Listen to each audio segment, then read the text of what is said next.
से मेरा पहला सानिध्य 1997 में हुआ था और उनसे परिचय कराने का काम यदि किसी ने किया था, स्वयं गुरुमूर्ति जी यहाँ पर उपस्थित हैं, उन्होंने ही उनसे मेरा परिचय कराया था। मुझे स्मरण है कि मैं उस समय उत्तर प्रदेश भारतीय जनता पार्टी का प्रदेश अध्यक्ष हुआ करता था और उस बैठक में एक सत्र को संबोधित करने के लिए मैंने बलबीर पुंजी से आग्रह किया था और उनका संबोधन बहुत ही तथ्यपरक और सारगर्भित था। उसके बाद मिलने जुलने का क्रम लगातार आगे बढ़ता रहा और उनके व्यक्तित्व से जितना मैं परिचित हो पाया, मैं कह सकता हूं वो प्रतिभा संपन्न तो थे ही, इसमें कहीं दो मत नहीं है, और मुक्त चिंतक भी थे, लेखक भी थे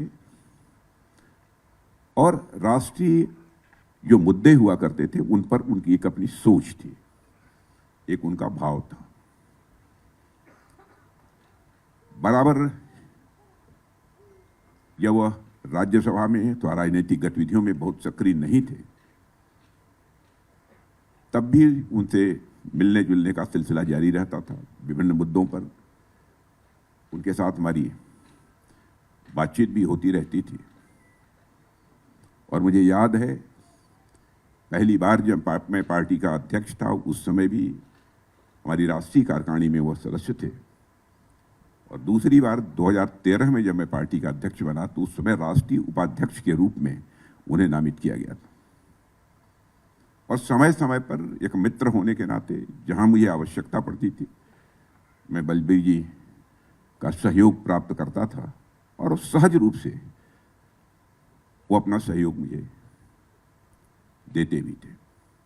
अभी हाल की घटना है, शायद बामुश्किल 1 साल भी नहीं गुजरा होगा, जो अयोध्या नाम से जो पुस्तक लिखी थी उन्होंने, वो मेरे यहाँ आए और उन्होंने कहा कि मैं चाहता हूं कि इस पुस्तक का विमोचन आपके ही हाथों से होना चाहिए।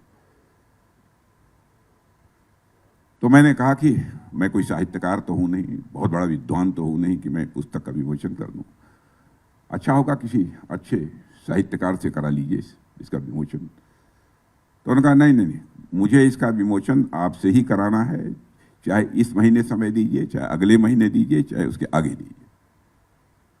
अब आप स्वयं यह कल्पना कर सकते हैं इस प्रकार के आग्रह को तो मैं समझता हूं कि किसी भी संवेदनशील व्यक्ति को, और वो भी मित्र के द्वारा आग्रह हो, तो उसको टालना कितना कठिन होता है। मेरे जैसे व्यक्ति के लिए तो असंभव था और सहज रूप से उस पुस्तक के विमोचन के लिए अपनी मैंने सहमति दी और दिल्ली विश्वविद्यालय में ही उस पुस्तक का विमोचन हुआ और उस कार्यक्रम की अध्यक्षता दिल्ली विश्वविद्यालय के वाइस चांसलर ने की थी। उसके बाद भी 2-4 बार उनसे मिलने जुलने का सिलसिला जारी रहा। कई ऐसे अन्य मुद्दे हैं जिन मुद्दों पर उनसे बातचीत भी होती रही। बहुत विस्तार में जाकर उसकी चर्चा करने की आवश्यकता नहीं है।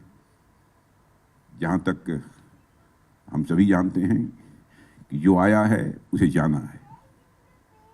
जो आज हैं कल नहीं होंगे,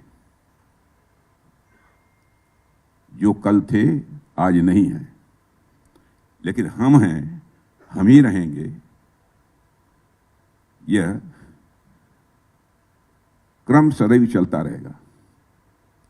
हम हैं, हम ही रहेंगे, यह भ्रम पलता रहेगा, ये चलता रहेगा। लेकिन जीवन का यथार्थ है, जो आज हैं कल नहीं रहेंगे। सहज रूप से उसे स्वीकार करना चाहिए, मैं तो ये मानता हूं। ठीक है, स्वाभाविक है, लंबे समय का रिश्ता होता है, संबंध होते हैं, वेदना होती है, सहज है, स्वाभाविक है, लेकिन मन को पक्का करके रखना चाहिए। जो आज हैं कल नहीं होंगे, इस भाव से ही अपनी जिंदगी गुजारनी चाहिए। जीवन में कुछ दायित्वों का निर्वहन करने का जिम्मा परमात्मा ने कंधों पर दे रखा है, और उस जिम्मेदारी का निर्वाह करना, परमात्मा के उस आदेशों का पालन करना, यही हमारा कर्तव्य है, यही हमारा धर्म है। और मैं कह सकता हूं कि बलबीर जी ने बखूबी उस जिम्मेदारी को निभाया है। आज के अवसर पर उससे ज्यादा कुछ न कहते हुए, क्योंकि आदरणीय दत्तात्रेय जी ने उसके संबंध में बहुत विस्तार पूर्वक सारी जानकारी दी है, अच्छी जानकारी दी है। मैं अपनी संवेदना की अभिव्यक्ति करता हूं, और परमात्मा उनकी आत्मा को शांति प्रदान करे, यही परमात्मा से प्रार्थना करते हुए अपना निवेदन समाप्त करें।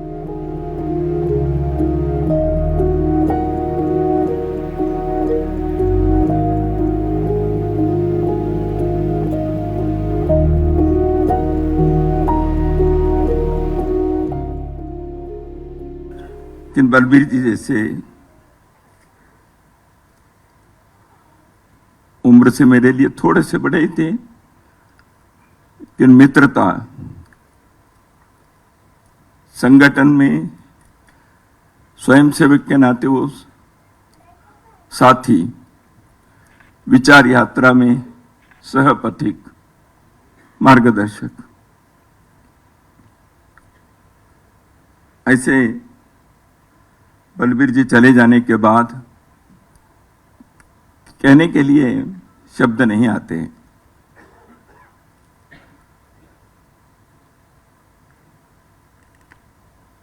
उनको जानने वाले यहां प्रत्येक व्यक्ति इस सभागार में है। हर एक को कोई न कोई एक प्रसंग, कोई न कोई एक घटना, उनके साथ बीते हुए क्षण, ये सब स्मरण में है ही। वर्षों तक का उनके विचार यात्रा में, सार्वजनिक जीवन में साथ रहे माननीय राजनाथ जी, गुरुमूर्ति जी, अजीत डोभाल जी, ये सभी यहाँ हैं, आप सभी हैं। यश, कीर्ति, प्रसिद्धि उनको मिली सभागार में। इतने लोग, इतने क्षेत्रों के इतने प्रमुख लोग उपस्थित है, वही इसके उदाहरण, इसके साक्षी है कि उन्होंने अपने मार्ग पर चलने के जो तय किया था वो बुद्धि पुरस्सर किया, सोच कर किया, भावना से नहीं। भावना तो भरी हुई थी, लेकिन उस भावना के साथ एक प्रज्ञा थी, एक विचार था, एक निष्ठा थी, प्रतिबद्धता थी। देश के, राष्ट्र के, संस्कृति के साथ न केवल खड़े रहना, उसका अध्ययन करना, उसका युगानुकूल रूप से प्रस्तुत करना, वर्तमान लोग, काल के वर्तमान युग के लोग समझे उस भाषा में बताना, उसके एक सशक्त प्रतिनिधि के नाते जीवन जीना, ऐसे बलबीर जी याद रहेंगे हमें।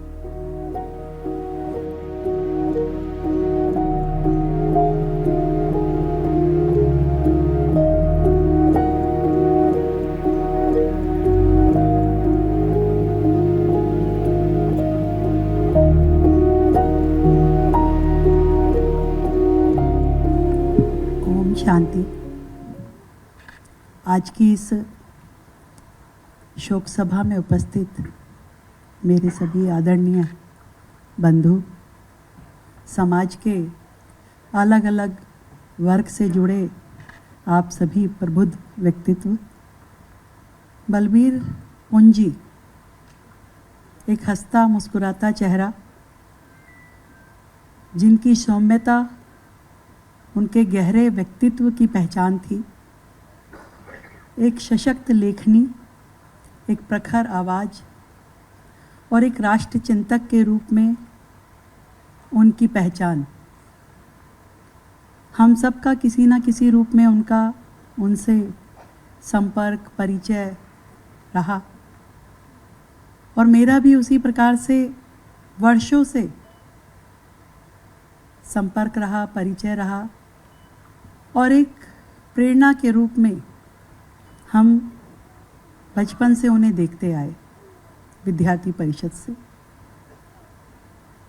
मैं ये समझती हूँ कि जितना बड़ा वो नाम है,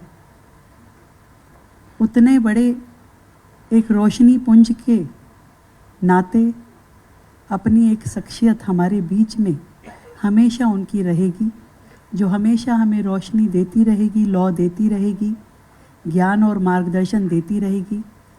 उनकी पत्रकारिता, उनके लिखी हुई किताबें, लेख, वो सब हमेशा आने वाले समय में भी इस समाज को दिशा देते रहेंगे, ऐसा मेरा विश्वास है। मैं ईश्वर के चरणों में प्रार्थना करती हूँ कि प्रभु पूरे परिवार को ये दुख सहन करने की शक्ति दे, और हम सभी के साथ भी, हम सभी के जीवन में भी जो क्षति हुई है उसको भी प्रयास करें भरने का। ओम शांति। बलबीर जी एक बहुत ही बड़े चिंतक, पत्रकार, लेखक, प्रखर सांसद, राष्ट्रवादी विचारधाराओं को आगे बढ़ाने वाले समग्र व्यक्तित्व था। जल्दी चले गए, मेरी बहुत श्रद्धांजलि। बलबीर पुंजी अपने आप में एक ऐसी शख्सियत थी, एक राजनेता, एक लेखक, एक पत्रकार के रूप में। मेरा परिचय उनसे अटल जी के साथ आज से 35 वर्ष पूर्व जब वो कैलाश अस्पताल का उद्घाटन करने आए उससे हुआ, और तब से वो रिश्ता एक नोएडा में पड़ोसी के नाते, एक साथ रहने वाले के नाते, एक शुभचिंतक के नाते मेरी भूख उनके साथ मिलने की होती थी हमेशा, जिनसे कुछ ना कुछ नए विषय, नई सोच, नई राष्ट्रवाद की सोच की प्राप्ति होती थी। मेरी श्रद्धांजलि।